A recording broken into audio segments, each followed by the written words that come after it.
the Barbarian Barber. You're watching the Barbarian Barber YouTube channel. Once again, back after about a month of not doing anything. But it is what it is. I don't even really know what this video is about.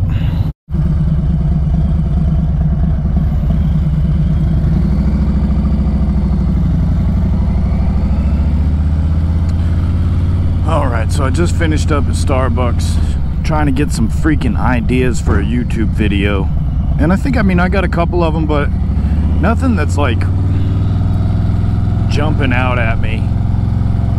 And so I'm just gonna kind of ride around and, you know, I'll probably stop and have a smoke real quick, a couple minutes. Don't smoke, guys, it's bad for you. It's super, super bad for you. It truly, truly is. Ooh, this is a nice wide open space.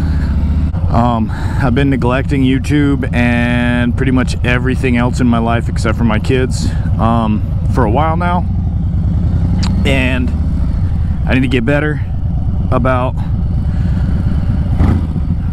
taking care of what I want and need to take care of. I'm just gonna go ahead and say this right now. I watched a video a couple weeks ago of a guy reviewing the 2021 Harley Street Bob, not Sportster, and he said that it felt like a grandpa's bike. And now, listen, I'm not gonna sit here and say that the Harley Street Bob is the fastest motorcycle or the motorcycle with the most balls in the entire world or what the hell ever, but like a grandpa's bike. Mind you, this was somebody that was riding around on a Rebel. Maybe it was too heavy for him. I know that he wasn't familiar with the whole thing. So, you know, I'm gonna give the guy the benefit of the doubt as far as that goes, and I'm not gonna say his name. I actually don't even remember his name, but I just kind of sat there and I was like, hold on a second, man. Like, a grandpa's bike? I don't think that is the correct classification for the Street Bob. I honestly don't even think that it would be considered a dad's bike, let alone a granddad's bike. This bike is definitely not slow. Now, if you're going to compare this bike to a Sportster to a sport bike, yeah, the bike's not fast. Slow, I don't know about that, but it's not fast, not compared to that.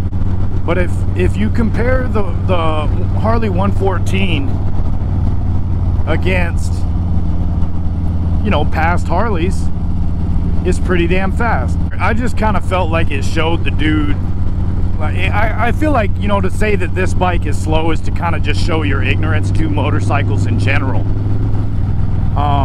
This is definitely not a slow motorcycle. It definitely has balls. It wants to go. And yes, I am biased because I bought one. But I've ridden a lot of motorcycles, man. I've ridden a lot of them. And this is definitely not a slouch. And if you compare pretty much any sport bike above, you know, like 500 cc's or whatever, to a Harley Davidson, air-cooled Harley Davidson, the Harley's gonna be pretty freaking slow, man. I used to go fishing out this way. I haven't been fishing in a long time, but I'd like to go again soon. I gotta renew my license, my fishing license, that is. My driver's license is okay. I was listening to a podcast the other day, and they were saying something on that podcast that really resonated with me. And they said, you know, it's not so much about what motorcycle you have. It's not so much about how fancy it is or whatever. What makes a motorcycle really cool is what you do on it. Are you traveling around, going and exploring places you've never seen? That's pretty freaking cool. Are you using that motorcycle to go and spend valuable quality time with friends and family? If so, that makes the motorcycle pretty cool, and you a pretty cool dude too. I will be honest, I've been slacking on that a lot. So this year, 2022, I'm deciding this year is going to be a year of travel and bonding with friends. I think that that's exceptionally important, especially in this day and age of restrictions and mandates. I think it's really important to be with your people and to be with the people that you love and make them understand how much you care about them. I really, really feel strongly about that. Sorry, my nose itched. I really feel very, very strongly about that. If you want to make the world a better place, this is some grandiose stuff right here, but if you want to make the world a better place, I think that you have to actively do little things for the people that you love, and for strangers as well, but definitely for the people that you love. That is paramount. And if you are on a motorcycle, okay, there are a million opportunities for you to go out and meet new people and forge new bonds and strengthen old bonds with people that you already know and love. So honestly, there's probably people that you know that you've just never really taken the opportunity to get to know them better. You never know, those people might end up being your extended family. They might end up being someone that is a legitimate rock in your life. And I really believe that. And I think that on a motorcycle, you have the best opportunity to, in my opinion, it's the best opportunity to really take advantage of those bonds. I really, really believe that. And I think that a lot of times as people, not as motorcyclists, as people, I think that we forget that. And we sometimes lose sight of what the real purpose is behind, you know, riding motorcycles and living this lifestyle that we live. I'll be right back. Friends and family, I really think that it's super important nowadays. You know, I'm super guilty about not doing what I'm supposed to do in terms of taking care of my loved ones in that capacity.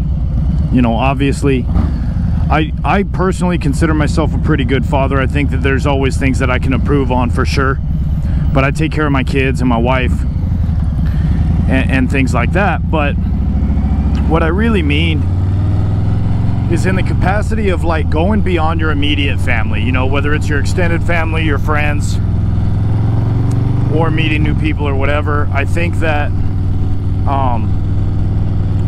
I know I fail at it, and I fail at it hard. It's not a good excuse, but it is an excuse. It's a symptom of my job. I spend all day, every day that I work, talking to people. And when you spend all day, every day talking to people, when you get home, when you're off, when you're, you know, having that free time, I guess you wouldn't call it, that off time, kind of one of the last things you want to do is drag your ass out and talk to more people, even if you know and love them. And I'm like, again, like I said, I am super guilty of that. But I'm making an effort this year, not just with that. I definitely want to do a fair bit of solo traveling this year, because being honest, it's a really good decompression for me. Before I met my wife, I spent most of my life kind of pretty much alone, you know, other than like roommates or whatever. But like, I mean, it was me, man. I didn't have like, you know, a big group of friends a lot of times and stuff like that. You know, I was pretty much flying solo all the time. And while that kind of sucked, it also made me get to know myself better than I think a lot of people know themselves. I think that a lot of times that hinders me a lot when it comes to forging relationships and maintaining relationships, because I tend to want to just stick to myself, and I'm trying to snap myself out of that, you know what I mean? I think that I think it's important. Anyways, y'all, I'm gonna move on from this point to something else. I'm not much of a coastal type of a dude, you know what I mean? Like, I mean, I've lived here in Florida pretty much my entire life, but I've never been like a beach guy or, you know, any of that kind of stuff. But I'll be honest, man, sometimes I forget like how pretty it is over here in the estuaries and on the coast and stuff like that. Sometimes it really is pretty magical, you know what I mean? But I'm actually gonna shoot right across the street over here. So this is Jenkins Creek that I just left, and across the street is oh man, why am I Linda Pedersen Park, I think it is. And they have that big old tower guy right there, which is really super cool. But yeah, that tower over there is pretty cool, and I'm gonna go up there and I'm gonna get a little bit of footage of, you know, some nice scenery, scenic views and stuff like that, just because I think it'll be cool. I'm just kind of bumping around, you know, just trying to relax a little bit. Oh yay, man, more cops. I'm just playing. Cops ain't that bad.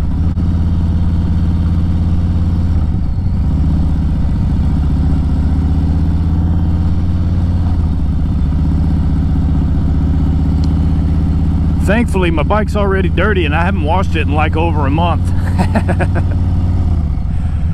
Yeah, I'm definitely not one of them dudes that likes to keep his bike super crispy clean. I don't clean it more than like once a month or once, you know, every so often, really. Just because I'm definitely more of a like ride your bike, you know, rather than just look at it. So far too slow, man, far too slow. 5 miles an hour? You could, what are you talking about, dude? So slow. Anyways, dude, it's really pretty over here, back here in Linda Pedersen Park. I don't know if it's Pedersen or Peterson, but I've always heard everybody call it Linda Pedersen Park, so that's what I'm calling it. All right, y'all, here we go. Up at the top of the tower. You know what's funny about this is I'm like super afraid of heights. So here we go.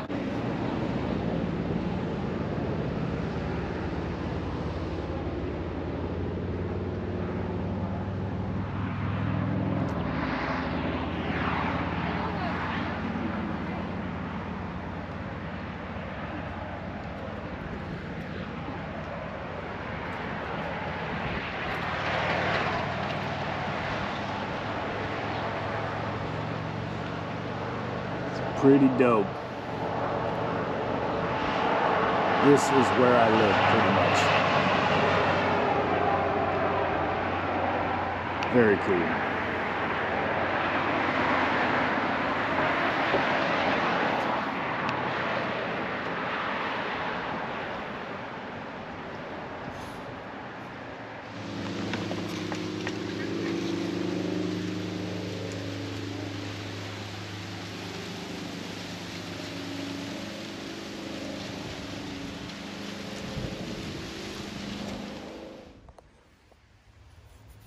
All right, y'all, so my GoPro battery is getting a little tiny bit low, so I want to save that for the ride home because I still have a couple other things to say or whatever. But for right now, I'm just going to sit here and drink my drink and chill out and, you know, just kind of decompress for a minute, you know, have a little bit of quiet time out here in sort of kind of nature. All right, I'll see y'all in a little bit. Yeah, man, it's really pretty out here. That sun feels really good too. So I got a couple events I wanna go to this year. Towards the end of the year, I believe they're gonna be doing the Floribama thing again, and I would really like to do that and the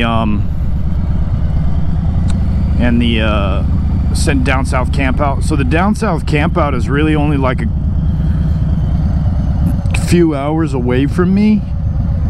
So what I'm gonna probably do, and this is I think in like October or November, I'm not 100% positive right now, but what I think I'm gonna do is I'm gonna ride up to Floribama, do that ride down to the down south camp out, and then once the down south camp out's over, then I'm gonna, you know, just ride home from there because it's only a few hours away. So I took a Georgia and Alabama trip right after I got this motorcycle, and I didn't record any of it. That was a missed opportunity, but I didn't, so whatever. I'm gonna take some more trips this year, some shorter, some longer. Nothing like insane, but you know, a couple like 2-night trips or something like that this year, because you know, I mean, that was the whole purpose of me buying this motorcycle, was to get out and be free. I really would like to go and ride through Oklahoma. I don't really have a good reason why. I don't even know what's in Oklahoma besides Oklahoma City. But I just want to go there. So I think I'm going to do that maybe this year. But I'm definitely going to be doing more traveling, and this time I'm definitely going to be taking y'all along with me. Florida is pretty cool. We get it all year riding season, pretty much. Sorry guys that are up north that don't. I apologize. I promise you I'm not bragging. I'm just stating facts. And you know, even though Florida is pretty flat, it's still pretty nice looking, you know. It's definitely kind of got that exotic pseudo-tropical vibe, depending on where you go. And then you can get some, you know, there's some decently expansive landscapes in Florida, depending on where you're at. I mean, you're not going to get mountains. The highest point in Florida above sea level is only 300 feet. So you're not going to get any mountains or, like, you know, super awesome rolling hills. If you're on two wheels in Florida, you really can't complain too much. But you know, I really love motorcycles, and I really do. I don't know how else to put it, guys. I love motorcycles. Yeah, specifically Harley Davidsons, but you know, it doesn't really matter if it's a Harley or not. If you strip everything down to the bare essentials, two wheels is two wheels, man. It gives you an opportunity, a solid opportunity to, like, explore your environment. You know, I was talking to a client earlier this week about this. Actually, it was just yesterday, and I was telling him, you know, we sometimes forget that, like, the United States, man's a big country. It's a big old land, and you know, we always kind of get hung up on this, oh, I want to go see something, and we think that we got to go to Europe or South America or Africa, or, you know, and listen, I'd love to go to those places too, don't get me wrong. I'm not saying anything against traveling outside the country. But what I am saying is that we get hung up on this, like, we think that traveling means leaving our country, and it just doesn't. This country's really large, and I mean, you could probably go your entire life and never see all the things that this country actually does have to offer. That was a sweet little Sportster. I think that sometimes we forget that we really don't have to go far to experience things, you know. Like, I mean, I just went, you know, 15 minutes away from my house, and you know, I got to see some cool stuff. It's just to show you that, like, you know, you don't have to go far away to find something that's pretty magical, no matter where you're at. No, I don't care where you are. There's something around you that's cool, and it's not far away from you. You just haven't seen it yet. All right, y'all, I think that's about where I'm gonna cut it today. Y'all stay safe out there. Get out there and ride your motorcycles. Take care of your people. Love them, cherish them. You never know how long it's gonna last. All right? Y'all stay safe. Happy Valentine's Day.